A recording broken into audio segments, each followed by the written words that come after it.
Muy buenas, amantes del buen fútbol. Hoy traemos un auténtico terremoto de esos que encienden redes, tertulias y hasta los que dicen que no les va el salseo.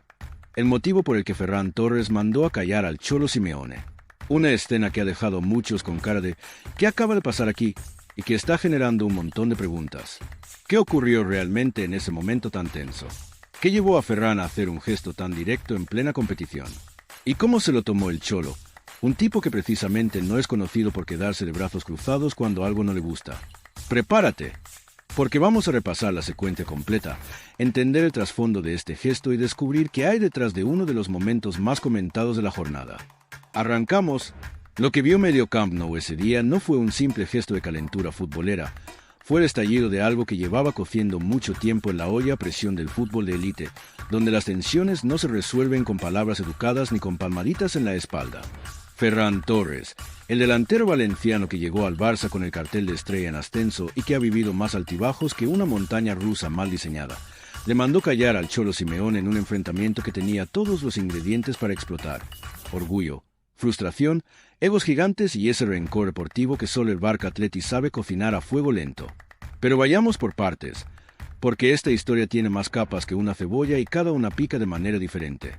Primero, situémonos en el contexto exacto.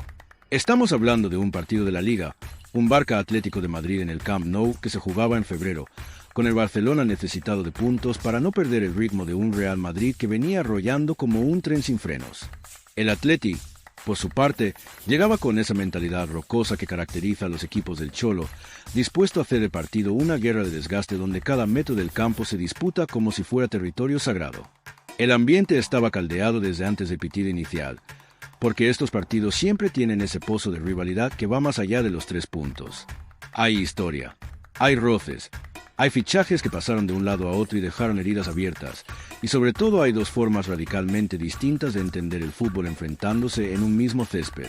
El partido transcurría con esa intensidad áspera que tanto le gusta al Atlético, con entradas duras, protestas constantes y ese ritmo entrecortado que hace que los futbolistas técnicos se desesperen porque no pueden desplegar su juego. Ferran Torres, que había arrancado como titular en esa ocasión, estaba viviendo una de esas tardes en las que nada te sale bien. Un control que se te va largo, un pase que no encuentra destinatario, un remate que se marcha fuera cuando tenías que meterla con los ojos cerrados. Ya sabes, ese tipo de días en los que parece que llevas botas de plomo y el balón está hecho de jabón. La afición del Camp Nou, que puede ser tan cariñosa como implacable, empezaba a mostrar signos de impaciencia cada vez que Ferran tocaba el balón. Y eso, para un futbolista que ya venía arrastrando críticas desde hacía meses, es como echarle sal a una herida abierta. Pero aquí viene el momento clave, el instante que desató todo. En una jugada de balón dividido cerca de la banda, Ferran y un defensa del Atlético se fueron al choque con esa intensidad que roza lo permitido. El valenciano cayó al suelo tras un contacto que él consideró falta, pero el árbitro, en su infinita sabiduría o en su despiste monumental según desde donde lo mires, decidió que ahí no había nada y mandó seguir. Ferran se levantó protestando, con ese gesto de incredulidad que todos hemos visto 1000 veces en el fútbol, cuando un jugador está convencido de que le han robado algo. Y entonces, desde la banda técnica del Atlético, llegó la voz inconfundible del Cholo Simeone. El argentino, que nunca ha sido precisamente un dechado de serenidad en los banquillos, empezó a gesticular y a gritar hacia Ferran, con ese tono que mezcla provocación, burla y autoridad a partes iguales. No se escuchó con claridad todo lo que le dijo, porque el estruendo del estadio y el ruido ambiente no lo permitieron, pero testigos cercanos y lectores de labios que luego analizaron las imágenes coinciden en que el Cholo le estaba diciendo algo en la línea de que dejara de quejarse, que se levantara y jugara, que parecía un actor buscando el penalti en cada contacto. Vamos, lo que en el lenguaje del fútbol vendría a ser una provocación en toda regla, de esas que buscan meterse en la cabeza del rival y sacarlo de sus casillas. Y Ferran, que en ese momento llevaba acumuladas todas las frustraciones del partido, todas las críticas de las últimas semanas, toda la presión de no estar rindiendo al nivel que se esperaba de él, explotó. Se giró hacia el banquillo del Atlético, localizó al Cholo con la mirada, le lanzó el gesto universal de mandar callar a alguien. El dedo índice sobre los labios, con una expresión en la cara que no dejaba lugar a dudas sobre el mensaje. Era un gesto directo, desafiante, cargado de todo lo que llevaba dentro. No fue algo sutil ni disimulado, fue un cállate ya de una puta vez, el lenguaje corporal puro y duro. Las cámaras captaron el momento con una nitidez casi cruel, y en cuestión de segundos las redes sociales ya estaban echando humo con el clip repitiéndose hasta el infinito. La reacción del Cholo fue inmediata y, como no, explosiva. Simeone es muchas cosas, pero desde luego no es alguien que se quede callado cuando le desafían. El argentino dio un paso al frente en su área técnica. Empezó a gritar con aún más intensidad y a señalar a Ferran con gestos que dejaban claro que no iba a dejar pasar aquello. El cuarto árbitro tuvo que intervenir para evitar que la situación escalara aún más, porque el Cholo estaba a 2 segundos de invadir el campo para ir a buscar al jugador del Barça. Desde el banquillo azulgrana, Xavi Hernández también se levantó, más para proteger a su jugador que para apaciguar las aguas, porque en estos lances cada entrenador defiende lo suyo aunque por dentro esté pensando que su jugador se ha pasado 3 pueblos. Ahora bien, para entender por qué ese gesto tuvo tanto impacto y por qué generó semejante tormenta mediática, hay que ir más allá de lo anecdótico y analizar todo lo que estaba en juego en ese momento. Ferran Torres no es un jugador cualquiera en la historia reciente del Barcelona. Llegó en enero de 2022 procedente del Manchester City, en una operación que rondó los 55 millones de euros más variables, fichado por un Barcelona que estaba en plena crisis institucional y económica pero que necesitaba hacer ruido de mostrar que seguía siendo grande. Ferran venía con un historial impresionante en la selección española, donde había sido decisivo en la Eurocopa y en la Nations League, y con el aval de haber triunfado en la Premier League bajo las órdenes de Pep Guardiola. Todo apuntaba a que sería una de las piezas clave del proyecto de reconstrucción culé. Pero la realidad fue bien distinta. Ferran llegó en un momento complicado, a un equipo en transición, con Xavi recién aterrizado en el banquillo y con una plantilla que estaba a media hacer.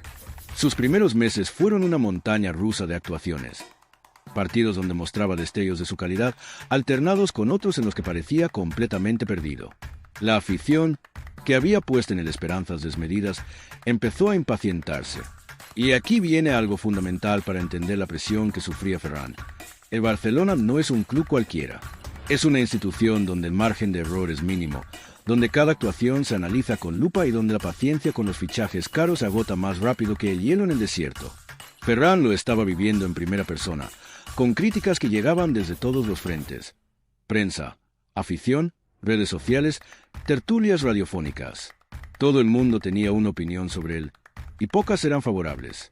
A esto hay que sumarle un factor personal que no es menor. Ferran es valenciano. Llegó al Barça como un hijo pródigo que volvía a casa después de triunfar fuera, con toda la ilusión del mundo de triunfar en el club de sus amores. Esa presión emocional, la de querer demostrar que eres digno de vestir esa camiseta, la de no defraudar a los tuyos, puede ser tanto un motor como una losa. Y en el caso de Ferran, durante largas temporadas, fue más lo segundo que lo primero. Cada error se magnificaba, cada ocasión fallada se convertía en portada. Cada gesto de frustración en el campo se interpretaba como debilidad mental. Vivía en una especie de pecera donde todos le observaban esperando el siguiente tropiezo. Y mientras todo esto ocurría, al otro lado de ese gesto estaba Diego Pablo Simeone, un personaje que es prácticamente la antítesis de lo que representa un futbolista técnico y sensible como Ferran. El Cholo es la encarnación de la garra, del sacrificio, de la mentalidad guerrera llevada al extremo. Es un entrenador que ha construido un imperio en el Atlético de Madrid basándose en valores como la intensidad, el orgullo y la competitividad más salvaje. Bajo su mando, el Atleti se convirtió en un equipo capaz de tumbar a cualquiera a base de músculo, táctica y una determinación que a veces roza lo obsesivo. Simeone no entiende de medias tintas, o estás al 100% o no estás. Y desde su perspectiva, ver a un jugador como Ferran protestando por contactos mínimos, buscando faltas en lugar de seguir jugando, era algo inaceptable. El Cholo tiene fama de ser un provocador nato en la banda. No es que busque bronca por buscarla, pero sí que utiliza la presión psicológica como una herramienta más de su arsenal táctico. Sabe que meter ruido en la cabeza del rival puede ser tan efectivo como un buen marcaje. Y ese día, con Ferran claramente frustrado y jugando mal, Simeone vio la oportunidad perfecta para apretar un poco más el tornillo, para meterle ese aguijón que podría terminar de hundirlo anímicamente.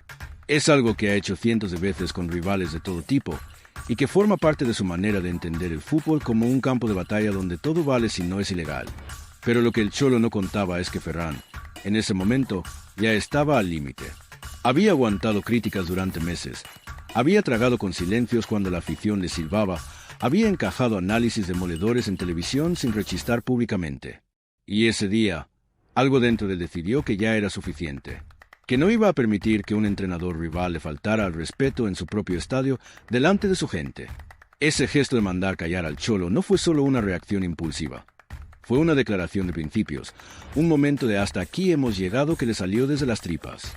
Y eso, en cierto modo, le hizo ganar respeto entre muchos que antes le criticaban, porque al menos demostró que tenía carácter, que no era un blando que se dejaba pisotear.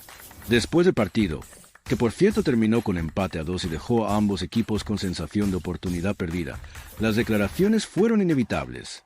Xavi Hernández salió en defensa de Ferran, aunque con ese tono diplomático que usan los entrenadores cuando en el fondo saben que su jugador se pasó un poco.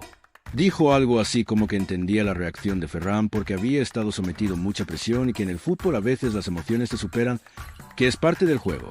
También aprovechó para lanzar un dardo envenenado hacia Simeone, diciendo que todos conocen su estilo provocador y que no era nada nuevo. Básicamente, dio a entender que el Cholo se lo había buscado. Simeone, por su parte, jugó la carta de la indiferencia con bastante habilidad. En la rueda de prensa post-partido, cuando le preguntaron por el incidente, se encogió de hombros y dijo que no le daba importancia, que son cosas que pasan en el fragor del partido, que él no se mete con nadie y que cada uno gestiona sus emociones como puede. Pero cualquiera que conoce al Cholo sabe que esa respuesta templada era puro teatro.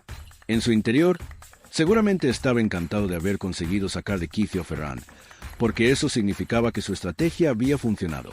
Para Simeone, provocar al rival y que éste pierda la cabeza es una victoria en sí misma, aunque luego salga en rueda de prensa a venderse como un señor que no ha roto un plato. El debate que se generó después fue brutal. Las redes sociales se dividieron en dos bandos claramente diferenciados. Por un lado estaban los que aplaudían a Ferran por plantarse, por demostrar carácter y no dejarse amedrentar por un entrenador legendario como Simeone. Veían en ese gesto un acto de valentía, una señal de que el valenciano tenía más personalidad de la que muchos le atribuían. Y luego estaban los que le criticaban duramente, argumentando que un jugador profesional debe mantener la compostura en todo momento, que responder a las provocaciones solo te hace parecer débil y que meterse con un entrenador rival desde el campo es cruzar una línea que no se debe cruzar. Este segundo grupo opinaba que Ferran había caído en la trampa del Cholo y que lo único que había conseguido era quedar como un jugador sin control sobre sus emociones. Lo cierto es que ambas posturas tienen algo de razón. Por un lado, es verdad que en el fútbol moderno se espera de los jugadores un nivel de profesionalidad que incluye saber gestionar la presión y no caer en provocaciones baratas.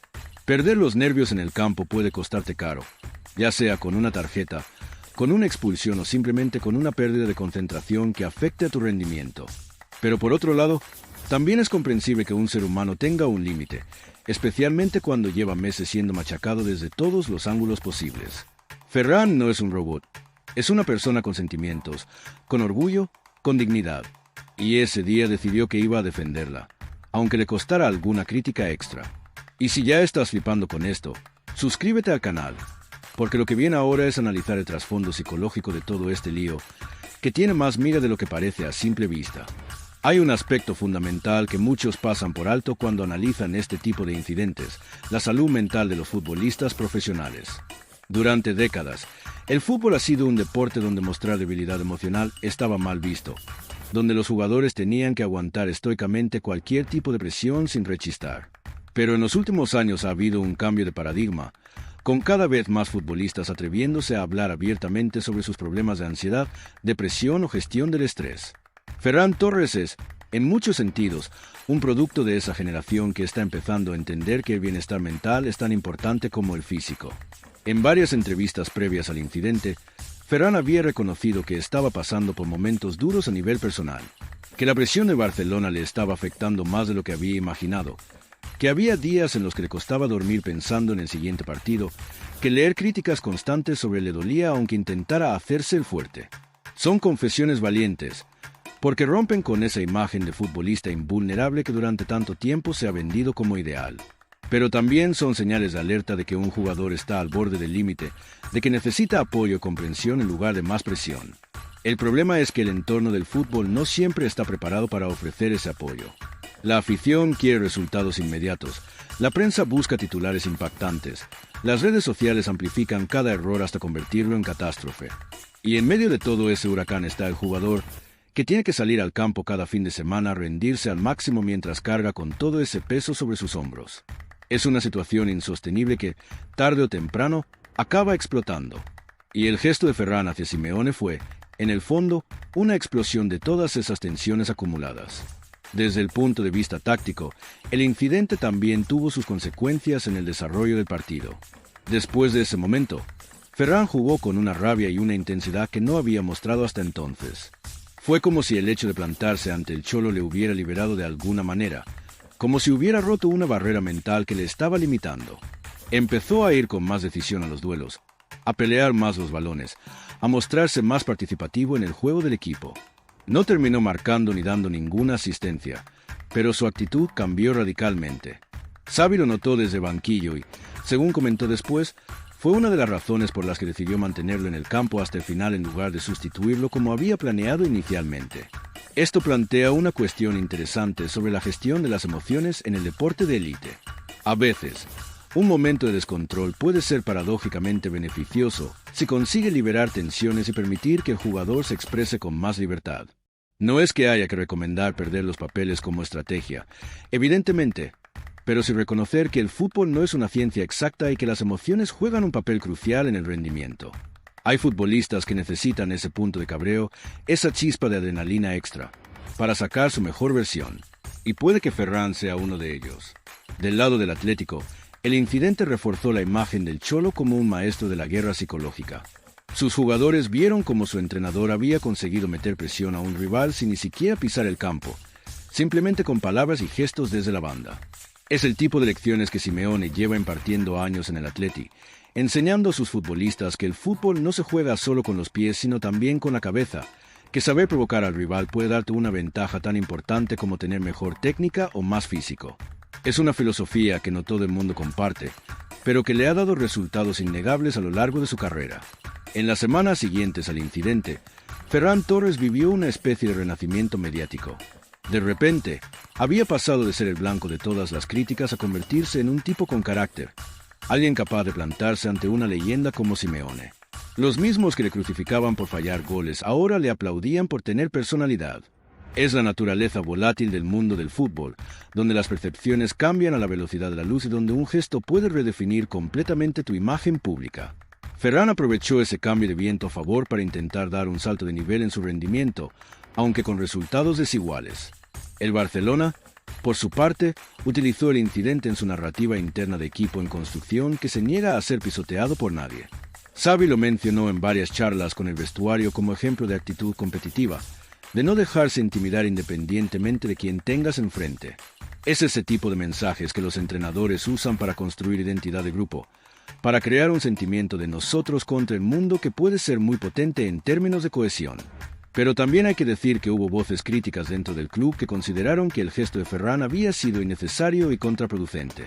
Algunos veteranos del vestuario opinaban en privado que ese tipo de conflictos solo generan ruido mediático que no beneficia a nadie, que lo mejor es mantener la cabeza fría y dejar que tu juego hable por ti. Es el eterno debate entre los que prefieren el perfil bajo y los que defienden que hay momentos en los que hay que plantar cara. Y como en casi todos los debates del fútbol, no hay una respuesta correcta universal. Y si todavía no le has dado al botón de suscribirse, hazlo ahora, porque esto se pone aún más interesante cuando empezamos a hablar de las repercusiones a largo plazo. Lo que muchos no anticiparon es que este incidente acabaría convirtiéndose en un punto de inflexión no solo para Ferran, sino para toda la dinámica del equipo. En los partidos posteriores, el Barcelona mostró una intensidad y una agresividad competitiva que había estado ausente durante buena parte de la temporada. Era como si el plantón de Ferran al Cholo hubiera despertado algo dormido en el vestuario. Un recordatorio de que jugar en el Barça significa no dejarse amedrentar por nadie, venga de donde venga. Los jugadores empezaron a protestar más las decisiones arbitrales, a ir con más intensidad a los duelos, a mostrar esa chulería controlada que caracteriza a los grandes equipos. Xavi capitalizó ese cambio de mentalidad con inteligencia. Empezó a poner más énfasis en los aspectos mentales del juego durante los entrenamientos, trayendo psicólogos deportivos para trabajar la gestión de la presión y la resiliencia emocional. Quería un equipo que no solo fuera técnicamente brillante, sino también mentalmente inquebrantable, capaz de responder a las adversidades con carácter. Y usó el ejemplo de Ferran, transformándolo de momento de indisciplina a símbolo de coraje.